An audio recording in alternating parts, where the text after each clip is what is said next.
Human rights is, geez, that's a good question. Human rights. Oh, that's a tough one. Wow. I don't even know how to give that a definition. I would probably have to do a little bit of homework or something. Any right that I think just as a normal, human, any... The rights that humans have? Oh, that's a very large debate. Tú le puedes preguntar a 20 personas y te van a dar 20 diferentes opiniones. Non saprei, è una domanda complicatissima. We just take them for granted that they're there, but we don't even consider what they are.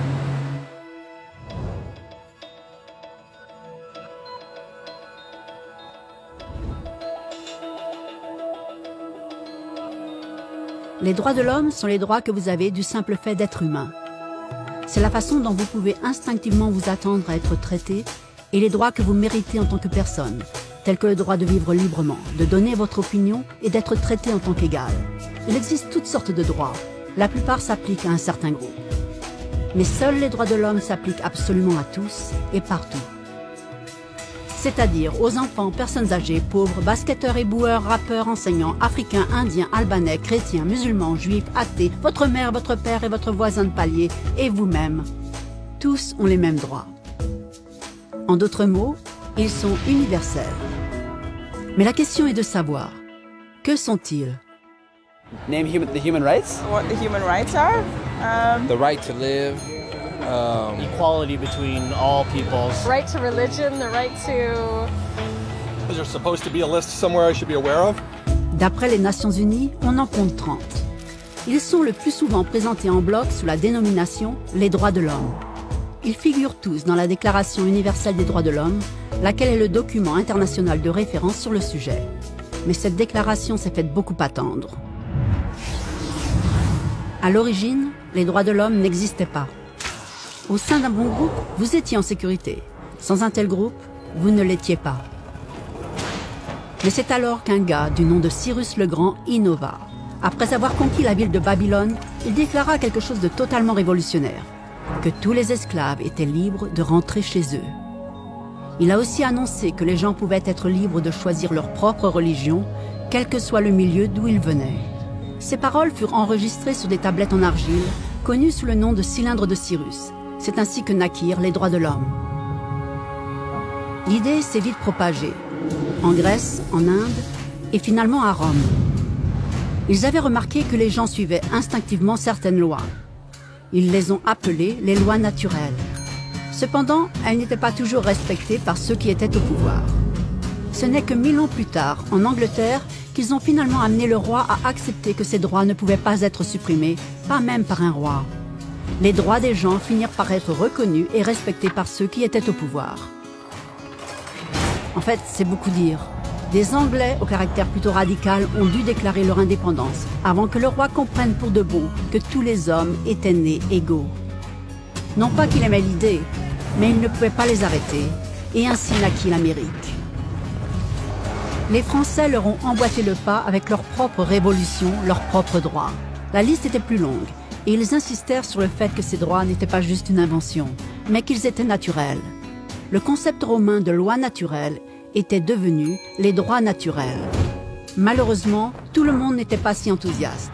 En France, un général du nom de Napoléon a renversé la nouvelle démocratie française. Il se couronna lui-même empereur du monde. Et il a failli réussir. Mais la coalition des pays européens a fini par prendre le dessus. Puis les droits de l'homme sont devenus soudain une priorité. Des accords internationaux ont été rédigés pour garantir beaucoup de droits en Europe. Mais ça ne se limitait qu'à l'Europe. Ces droits ne semblaient pas légitimes dans d'autres parties du monde qui étaient envahies, conquises et brûlées pour développer les vastes empires de l'Europe. C'est alors qu'un jeune homme de loi de l'Inde décida de protester. Il s'appelait Mahatma Gandhi. Et malgré la violence, il insista pour que tous les peuples de la Terre aient des droits, et pas seulement en Europe. Même les Européens ont fini par être d'accord. Mais ça n'allait pas être si facile que cela. 2 guerres mondiales ont éclaté. Hitler a exterminé la moitié de la population juive dans les camps nazis d'épouvante et de mort. En tout, 90 millions de gens sont morts. Les droits de l'homme n'avaient jamais tant frôlé l'extinction. Et jamais le monde n'avait eu autant besoin d'un revirement. C'est ainsi que les nations de la Terre ont formé une alliance, les Nations Unies. Leur but premier était de réaffirmer la confiance dans les droits fondamentaux des hommes, dans la dignité et dans la valeur de la personne humaine. Mais qu'étaient ces droits de l'homme? Les proclamations de Cyrus? Les lois naturelles de Rome? Les déclarations de la France? Chacun semblait avoir une idée légèrement différente de ce que les droits de l'homme devraient être. Mais sous la supervision d'Eleanor Roosevelt, tous se sont enfin mis d'accord sur un ensemble de droits pour tous. La Déclaration universelle des droits de l'homme. Le concept des droits naturels en France s'est transformé en droits de l'homme. Donc pour résumer, au début, seuls quelques privilégiés avaient des droits. Puis un jour, un gars s'est dit que d'autres devraient en avoir aussi, ce qui était génial. Sauf que tout le monde n'était pas d'accord. Et c'est au prix de luttes et de guerres au cours de plusieurs millénaires que chacun finit par accepter que les droits de l'homme devraient s'appliquer à tous. Depuis lors, les gens ont vécu des jours heureux. Sauf qu'il y a un léger problème. Si les gens ont le droit de se nourrir et d'avoir un abri, comment se fait-il que 16 000 enfants meurent de faim chaque jour? Un toutes les 5 secondes. Si les gens ont droit à la liberté d'expression, comment se fait-il que beaucoup soient en prison à cause de leurs opinions? Si les gens ont droit à l'éducation, comment se fait-il que plus d'1 milliard d'adultes ne sachent pas lire? Si l'esclavage a été effectivement aboli, comment se fait-il qu'il existe encore 27 millions d'esclaves aujourd'hui, plus du double qu'en 1800? Le fait est que la Déclaration universelle des droits de l'homme n'avait pas pouvoir de loi lorsqu'elle a été signée. C'était facultatif. Et en dépit de bon nombre de documents, de conventions, de traités et de lois, ce n'est guère plus que des mots sur une page. La question est de savoir, qui va faire de ces mots une réalité?